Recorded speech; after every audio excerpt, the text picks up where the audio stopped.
हरे कृष्णा कृष्ण कृष्ण हरे हरे, हरे राम राम राम हरे हरे, हरे कृष्ण।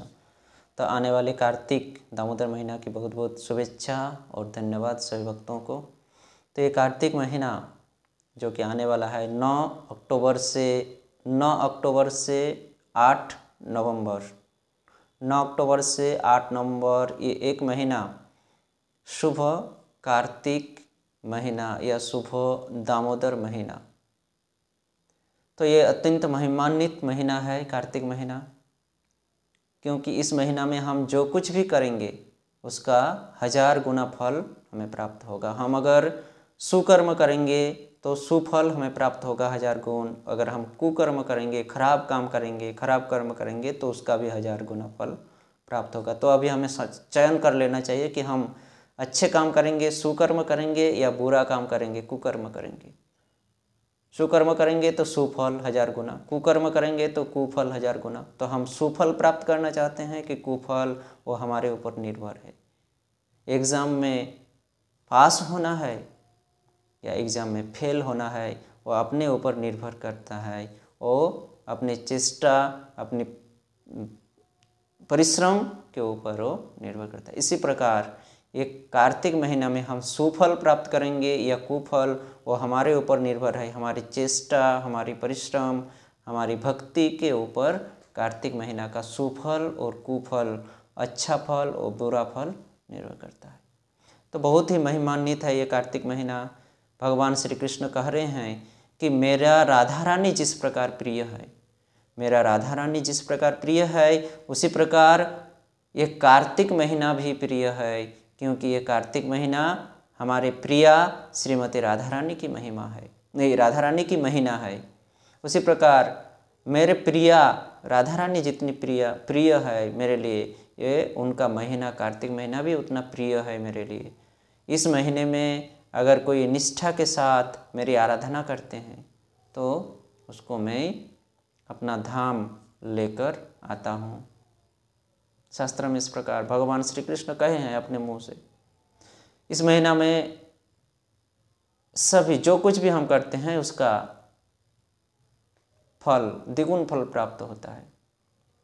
हम हर रोज़ जप कर रहे हैं तो हर रोज़ साल भर एक माला जप करने से जितना फल प्राप्त होता है, हर रोज़ हम जप कर रहे हैं, जो भी जितना करते हैं, तो एक माला जप करने से जितना फल प्राप्त होता है नॉर्मल दिनों में, कार्तिक महीना में अगर कोई एक माला जप करते हैं तो उनको नॉर्मल दिनों से 1000 गुना ज़्यादा फल प्राप्त होता है, वृद्धि होता है ज़्यादा।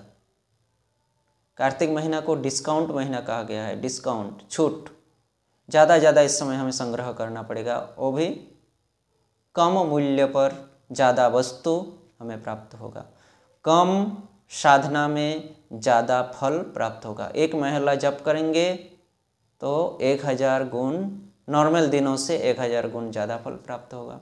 तो मान लीजिए 16 माला या 32 या 64 करेंगे तो उसी प्रकार 1000 गुना उसके साथ ऐड हो जाएगा, जोग हो जाएगा।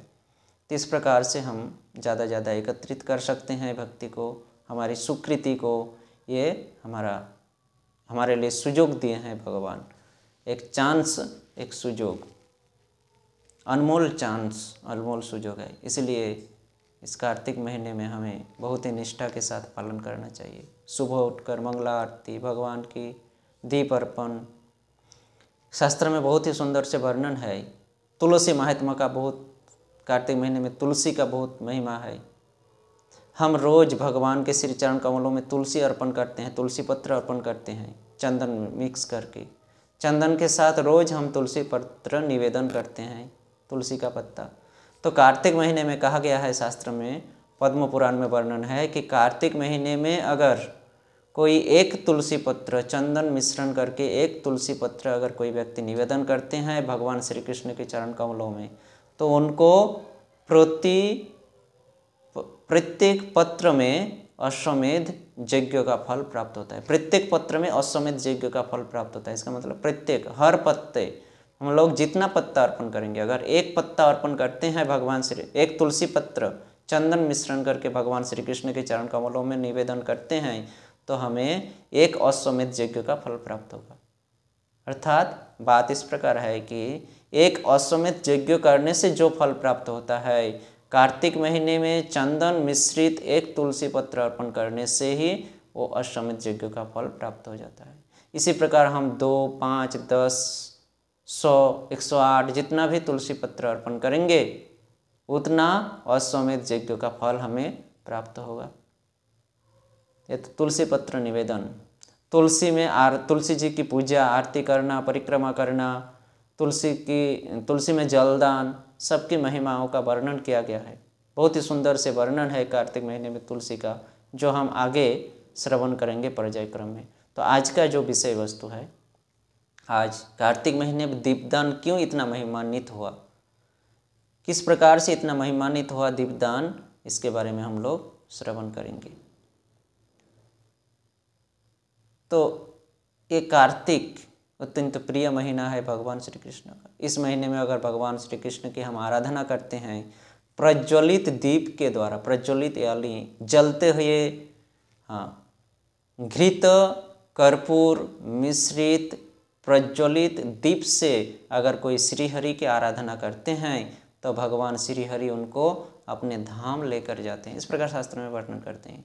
क्या लिखा है कि घी कर्पूर मिश्रित, घृत कर्पूर मिश्रित प्रज्वलित दीप, घृत यानी घी और उसके साथ कर्पूर मिला हुआ, रुई को घी में भिगोकर उसमें कर्पूर लगाकर दीपक में रखकर उसको जलाकर, प्रज्वलित यानी जलते हुए दीपक में रखकर उसको प्रज्वलित करके जलाकर अगर भगवान को निवेदन करते हैं, भगवान के श्री चरण कमलों में 4 बार, भगवान के नाभि अर्थात कमर में 2 बार, भगवान के मुखमंडल अर्थात चेहरे में 3 बार और भगवान के संपूर्ण अंगों में 7 बार, इस प्रकार से अगर हम दीप अर्पण करते हैं, घृत कर्पूर मिश्रित दीप, तो भगवान श्री हरि हमें उनके धाम वापस ले जाएंगे।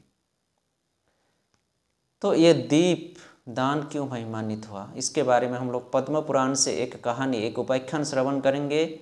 मूषक उपाख्यान, मूषक यानी चूहे की उपाख्यान को हम लोग श्रवण करेंगे पद्म पुराण से। पद्म पुराण में उपाख्यान है एक मूषक उपाख्यान, वहाँ से हम लोग श्रवण करेंगे दीपदान की महिमा। तो यह दीपदान हम मिट्टी के दीपक से कर सकते हैं। रुई की बत्ती को घी में भिगोकर उसमें कर्पूर लगाकर मिट्टी के दीपक में रखकर उसको प्रज्वलित करके भगवान को चरण में 4, नाभि अर्थात कमर में 2 और मुखमंडल में 3 और सारे भगवान के संपूर्ण अंगों में 7 बार, इस प्रकार से निवेदन करते हैं मिट्टी का दीपक से। अगर मिट्टी का दीपक असंभव है, हमारे पास नहीं है, तो हम केले के वृक्ष का जो पट्टा होता है, जिसको पिंड प्रदान करने के टाइम यूज करते हैं, केले के वृक्ष को फाड़कर उसका जो पट्टा होता है, उस पट्टे को छोटा साइज में काटकर उसके ऊपर घी कर्पूर मिश्रित बत्ती रखकर उसको जलाकर अर्पण कर सकते हैं। तो मिट्टी के दीपक से भी होता है, केले के पट्टे से भी हम कर सकते हैं, 2 हो गया। और तीसरा हो गया तुलसी स्टिक, सूखी तुलसी वृक्ष की स्टिक से भी हम भगवान को दीप निवेदन कर सकते हैं। कैसे, सूखी हुई तुलसी की स्टिक, छोटे छोटे पीस में स्टिक बनाकर उसमें रुई लगाकर, रुई को घी और कर्पूर मिश्रित करके उसको प्रज्वलित, उसको जलाकर भगवान को 4, 2, 3, 7 चरण, नाभि, मुखमंडल, शरीर में निवेदन कर सकते हैं। 4, 2, 3, 7। तो कहा गया है एक प्रदीप अगर भगवान को कार्तिक महीने में अर्पण करते हैं तो उनको सहस्र दीप निवेदन का फल प्राप्त होता है। अर्थात कार्तिक महीने में अगर कोई भगवान को, नॉर्मल दिनों में भगवान को कोई दीप प्रज्वलित करते हैं तो उनका जितना फल प्राप्त होता है, भगवान को आरती करना, दीप प्रज्वलन करना भगवान के सामने बहुत ही महिमा है। तो नॉर्मल दिनों में भी हम करते हैं तो उससे हमको जितना फल प्राप्त होता है, कार्तिक महीने में एक दीपदान करने से 1000 गुण फल प्राप्त होगा। अर्थात हम इस प्रकार समझ सकते हैं कि हम नॉर्मल दिनों में अगर 1000 दीप जलाते हैं भगवान के पास, 1000 दीप प्रज्वलित करते हैं। तो 1000 दीप प्रज्वलन करने से जो फल प्राप्त होगा, ये कार्तिक महीने में एक दीप प्रज्वलन करने से, एक दीप दान करने से वो फल हमें प्राप्त होता है।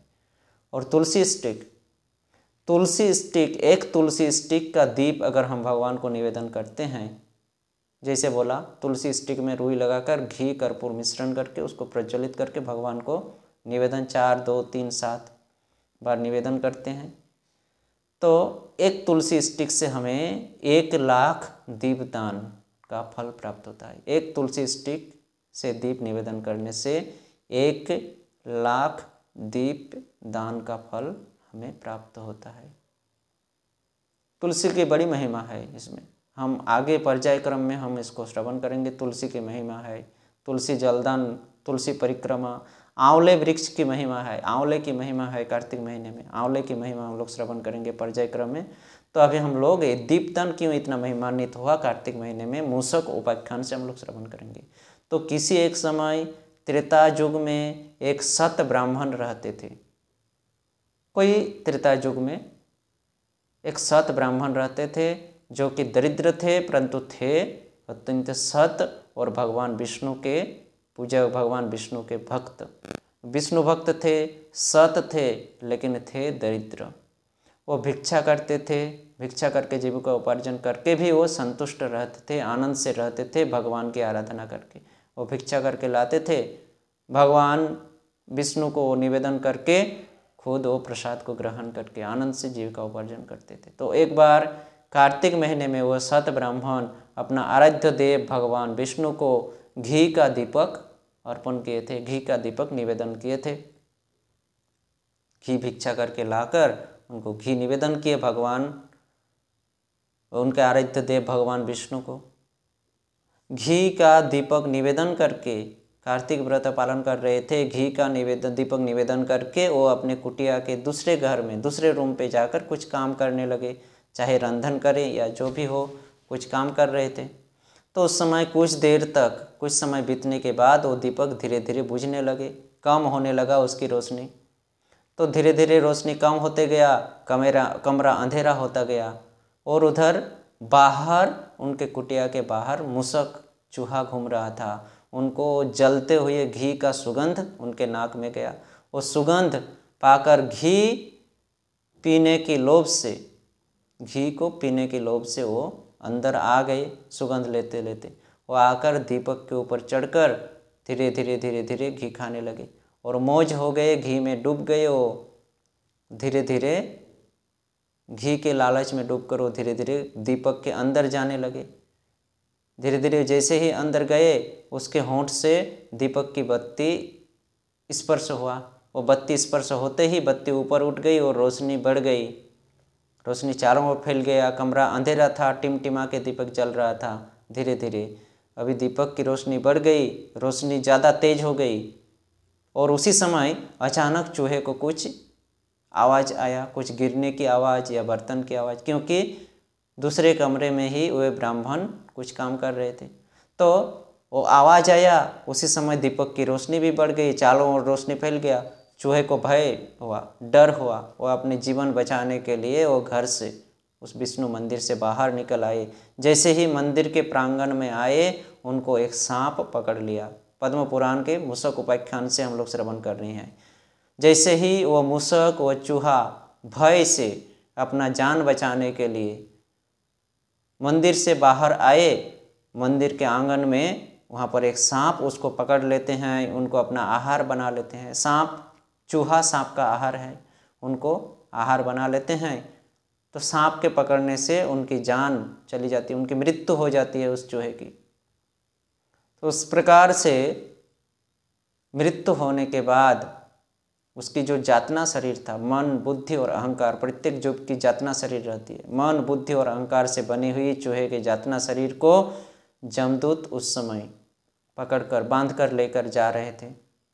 जब चूहे को इस प्रकार बांधकर दो जमदूत लेकर जा रहे थे, उसी समय आकाश मार्ग से एक स्वर्ण रथ आकर उपस्थित होता है, जिसमें 2 चतुर्भुज दूत रहते हैं, जो कि भगवान के जैसे देखने हैं, भगवान के जैसा वर्ण, भगवान के जैसे चतुर्भुज दो सुंदर युवक दूत आकर आकाश मार्ग से आकर वहाँ उपस्थित होते हैं। वे जमराज जमदूतों को डंट कर कहते हैं कि रुक जाओ, इसे कहाँ लेकर जा रहे हो। जमदूत कहते हैं कि ये मूषक है, ये बहुत पापी है, बहुत पाप कर्म करते हैं। बहुत पाप कर्म किए हैं। हम लोग जानते हैं कि चूहा कितना चंचल होता है, बहुत सामान नष्ट कर देता है, हमें बहुत सताते हैं। किसी के घर में चूहा रहता है तो वो कुछ भी काट देते हैं, कुछ भी परेशान नष्ट कर देते हैं, खराब कर देते हैं सभी चीज़ें। तो जमदूत कह रहे हैं ये मूषक इस जन्म में बहुत पाप किया है, तो इसकी मृत्यु ही है, अभी इसको हम लोग जमलोक लेकर चल रहे हैं। विष्णुदूत डांट कर कहे कि रुक जाओ, इसे तुम लोग लेने के अधिकार नहीं हो, इसे छोड़ दो, इसे हम लोग लेकर जाएंगे। जमदूत कह रहे हैं क्यों, ये तो बहुत पापी था, ये बहुत पाप कर्म किया है, इसका पाप का उचित फल देने के लिए हम लोग इसे जमलोक लेकर जा रहे हैं। जमदूत फिर से बोल रहे हैं देखो बात मानो, नहीं तो अभी हम दोनों दूतों के बीच युद्ध शुरू होगा। अगर युद्ध नहीं करना चाहते हो तो इसको बंधन मुक्त करो, ये अभी जमलोक नहीं विष्णु लोक जाने का उपयुक्त बन गया है, इसे हम लोग विष्णु लोक लेकर जाएंगे। तो क्या हुआ था, चूहा क्या कर्म किया ना, वो घी खाने के लिए गया था, अपना इंद्रिय की तृप्ति करने के लिए, घी खाने के लिए, लालच से घी खाने के लिए गया, और अजानकर, वो जानते नहीं थे घी की महिमा, प्रदीप की महिमा, दीपदान की महिमा, कार्तिक महीने की महिमा, उसको कुछ पता नहीं था। बिना जानते हुए उसने अपना इंद्रिय तृप्ति करने के लिए वहाँ गया था, घी खाने की लालच से। तो जाकर अचानक जलता हुआ दीपक जो बुझ रही थी, वो दीपक उनका अजानकर उनका शरीर का स्पर्श लगकर जल उठा। भगवान विष्णु उसी में उनको कृपा दृष्टि प्रदान किए कि मुझे दीप प्रज्वलित किए हैं। तो इतने में भगवान संतुष्ट हो गए, उनको कृपा दृष्टि प्रदान किए, और इस प्रकार से प्रज्वलित करने से, अजानकर भी प्रज्वलित, दीप प्रज्वलित करने से चूहे का जो पाप था वो विनष्ट हो गया, वो विष्णु लोक जाने के लिए उपयुक्त हो गए। कृपा दृष्टि दृष्टाति हम लोग दामोदर अष्टकम में पढ़ेंगे या पढ़ते हैं, सुनते हैं। कृपा दृष्टि प्रदान किए भगवान विष्णु चूहे को, और इस प्रकार से जमदूत विष्णुदूतों की बात सुनकर उनको बंधन मुक्त करते हैं, और उस समय जमदूत बंधन मुक्त कर देते हैं। विष्णुदूत उनको लेकर, उस चूहे को जातना शरीर को लेकर स्वर्ण रथ में विराजमान होकर विष्णु लोक गमन करते हैं। इस प्रकार से चूहा को विष्णु लोक प्राप्त हो गया, अजानकर दीप अर्पण करने से। तो हम लोग कार्तिक की महिमा जानते हैं, दीप महिमा का अर्पण जानते हैं, भगवान का भक्ति करने की महिमा जानते हैं। तो इतना जानते हुए अगर श्रद्धा भक्ति के साथ हम भगवान को एक दीपक निवेदन करेंगे तो भगवान निश्चय हमारे प्रति कृपा दृष्टि प्रदान करेंगे और हमें भगवत धाम लेकर जाएंगे। तो ये है मूषक उपाख्यान से दीपदान की महिमा। अजानकर दीप प्रज्वलित किए तो वैकुंठ चले गए। तो ये है मूषक उपाख्यान जो पद्म पुराण में वर्णन है, इसको हम लोग श्रवण किए। तो ये कार्तिक महीना बड़ी ही महिमान्वित है। हम लोग मिट्टी के दीपक से अर्पण कर सकते हैं, दीप निवेदन कर सकते हैं, या केले के पत्ता या तुलसी स्टिक से हम लोग दीप निवेदन कर सकते हैं भगवान को। और इस प्रकार से भगवान की आराधना करके, भगवान को दीप निवेदन करके, जलते हुए प्रज्वलित दीप के जैसा हम अपने जीवन को ज्योतिर्मय कर सकते हैं, और हम भगवान धाम को लौट कर जा सकते हैं, भगवान की कृपा को प्राप्त कर सकते हैं। तो यह है दीपदान की महिमा। तो कार्तिक महीने में हम जो भी करते हैं उसका 1000 गुना फल हमें ज़्यादा, 1000 गुना फल ज़्यादा प्राप्त होता है। ये डिस्काउंट की महीना है, सेल की महीना है। इस समय हमें ज़्यादा भक्ति ग्रहण कर लेना चाहिए, इकट्ठा कर लेना चाहिए, हमारा सुकृति अर्जन कर लेना चाहिए। यह हमारा मौका है, मौके में चौके। को छोड़ना नहीं चाहिए। तो ये कार्तिक महीने में हम ज़्यादा जप, ज़्यादा श्रवण, भागवत पाठ, दामोदर भगवान श्री दामोदर जी के लीलाओं का पाठ, श्रवण इत्यादि हम ज़्यादा कर सकते हैं। जितना हम भगवान के कॉन्शियस में रहेंगे, भावना में भावित रहेंगे, कृष्ण भावना भावित, उतना ही हमारा जीवन सफल होगा। हम इस ज़माने में, आज के समय में हम आनंद को ढूंढते हैं, सुख ढूंढते हैं, इसके लिए हम बहुत दौड़ते हैं, इधर उधर भटकते हैं, और चूहे की जैसा ही, कहाँ खाना मिलेगा, कहाँ क्या मिलेगा, इधर उधर भटक रहे हैं, कहाँ सुख मिलेगा, कहाँ आनंद मिलेगा, इधर उधर दौड़ रहे हैं चूहे के जैसा। तो इधर उधर दौड़कर जो सुख हमें प्राप्त नहीं होता है, वो भगवान के श्री चरण कमलों में अपने आप को अगर अर्पण करते हैं तो अनायास से वो सुख हमें प्राप्त होता है। तो इस कार्तिक महीने में इस मौके को हम क्यों छोड़ें। इस महीने में हम ज़्यादा भक्ति ग्रहण करें, ज़्यादा भक्ति इकट्ठा करें, अपना सुकृत को बढ़ाएं, ताकि हमारा आने वाला जीवन जलते हुए दीपक के जैसा चमकीला हो उठे, हमारा जीवन ज्योतिर्मय हो उठे। बोलते हैं कि तमसो माँ ज्योतिर्गमय। तो ये ज्योतिर्गमय हम तभी होगा जब हम अपने आप को भगवान के भक्ति में लगाएंगे, अपना सभी कर्म भगवान के भक्ति में लगाएंगे। शास्त्र में कहा गया है, प्रज्वलित दीप अर्थात जलते हुए दीपक की लो के साथ, जलते हुए दीपक की जो लो होती है, उस लो के साथ अगर भगवान के मुखमंडल को कोई दर्शन करता है तो उनका ब्रह्मशाप विनष्ट हो जाता है। मान लीजिए किसी को अगर ब्रह्मशाप लगा हुआ हो, ब्राह्मण का शाप, ब्राह्मण का श्राप अगर किसी के ऊपर है, अगर वह व्यक्ति भगवान को दीप जलाकर उस दीप की शिखा, जलती हुई दीपक की लो से भगवान के मुखमंडल को दर्शन करते हैं, तो व्यक्ति ब्रह्म शाप से मुक्त हो जाते हैं। इसलिए जब हम भगवान को दीपक निवेदन करेंगे, जलते हुए दीपक, तो चरण कमलों में 4 बार भगवान के चरण कमलों को अच्छे से निहारना चाहिए, अच्छे से दर्शन करना चाहिए चरण कमलों को। उनके नाखून, उनके पैरों में लगे हुए रंग, पैरों के नुपुर अच्छे से दर्शन करके 4 बार बहुत भक्तिभाव से चरण में 4 बार दीप निवेदन। नाभि कमल को दर्शन करते हुए, नाभि कमल को दर्शन करते हुए 2 बार दीप निवेदन करते हैं।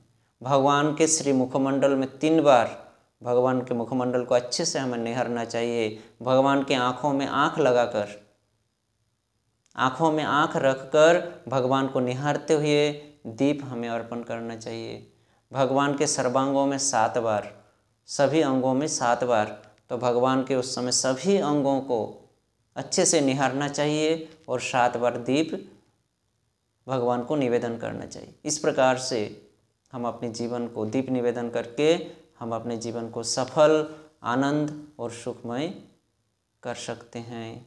इसके लिए इधर उधर भटकने की कोई ज़रूरत नहीं। हाँ, संसार, काम सब कुछ करना पड़ेगा, दौड़ना पड़ेगा काम के लिए, संसार के लिए, परंतु भगवान को रखकर, भगवान को याद रखते हुए। तो ये बहुत ही महिमा है इस कार्तिक महीने की। सबको इस व्रत को पालन कीजिए। कार्तिक महीने में भगवान को दीप अर्पण करिए, तुलसी पत्र अर्पण करिए, तुलसी की पूजा, तुलसी में जलदान, तुलसी की आरती। इस प्रकार से हम अगर कार्तिक व्रत पालन करेंगे तो भगवान निश्चय ही हमें कृपा दृष्टि प्रदान करेंगे। हाँ, और सबसे बड़ी बात है, ये कार्तिक महीने में हमें शुद्ध सात्विक भोजन करना है। कांदा, लहसुन, मांस, मछली, अंडा से लेकर किसी भी प्रकार की अशुद्ध, असात्विक वस्तु हमें इस कार्तिक महीने में ग्रहण नहीं करना है। यहाँ तक उड़द की दाल भी वर्जन है इस कार्तिक महीने में। तो उड़द दाल, प्याज, लहसुन, मांस, मछली, अंडा, ये सब त्याग करके बहुत ही निष्ठा, शुद्ध और सात्विक भाव से हमें भगवान की आराधना, दामोदर की आराधना और भगवान को दीपदान करके अपने जीवन को सुखमय और शांतिपूर्ण बना सकते हैं और हम भगवत धाम को लौटकर जा सकते हैं। तो यह है कार्तिक व्रत दीपदान की महिमा। आगे और भी बहुत महिमा है जो हम पर्याय क्रम में श्रवण करेंगे। तो आज की इस उपाख्यान को हम लोग यहीं पर विराम देते हैं हरे कृष्ण महामंत्र के माध्यम से। हरे कृष्ण कृष्ण कृष्ण हरे हरे, हरे राम राम राम हरे हरे। हरे कृष्ण। कार्तिक व्रत की जय, राधा दामोदर की जय, यशोदा दामोदर की जय, श्रील प्रभुपाद की जय, निताय गौर प्रेमानंदे हरि हरि बोल।